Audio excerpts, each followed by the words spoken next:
యువతరమా నవతరమా యువతరమా నవతరమా నిరాశ నిర్లిప్తత ఇకనైనా వదులు నిరాశ నిర్లిప్తత ఇకనైనా వదులు కర్తవ్యం వైపు నువ్వు వేగంగా కదులు. అస్సలాము అలైకుం వరహ్మతుల్లాహి వబరకాతుహు. 3 రోజులుగా విజయవాడలో పడుతున్నటువంటి భారీ వర్షాలకి కారణంగా ఇవాళ ప్రజలందరూ కూడా జల దిగ్బంధంలో అవడం జరిగింది. దీనికి కొరకు జమాతే ఇస్లామీ హింద్ అనే అనుబంధ సంస్థలైనటువంటి ఐవైఎం గత 4 రోజులుగా తమ సేవా కార్యక్రమాలు చేయడం జరుగుతుంది.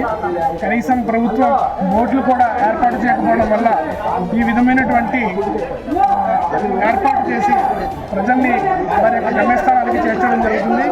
కాబట్టి ప్రభుత్వానికి చెప్పేది ఏంటంటే, ఇలాంటి సందర్భాల్లోనైనా ప్రభుత్వం ప్రజల్ని తమ గమ్యస్థానానికి చేర్చేటువంటి పనులు చేయకపోతే అది ప్రభుత్వాలు దేనికి ఉన్నట్టు అని మేము ఇక్కడ ప్రశ్నించడం జరుగుతుంది. కాబట్టి ప్రజలు ఎవరైతే ఉన్నారో వాళ్ళు కూడా ఎవరైతే ఈ విధమైనటువంటి కార్యక్రమాలు చేస్తున్నారో స్వచ్ఛంద సేవా సంస్థలకి తమ సహాయ సహకారాలు అందించి మరింత కార్యక్రమాలు చేసేటువంటి అవకాశం ఇవ్వాలని ఈ సందర్భంగా కోరుతున్నాము. గత 4 రోజులుగా ఐడియల్ యూత్ మూవ్మెంట్ యువకులు ఎవరైతే ఉన్నారో వాళ్ళందరూ కూడా ఈ సేవా కార్యక్రమాల్లో నిమగ్నమై ఉన్నారని తెలియజేయడం జరుగుతుంది.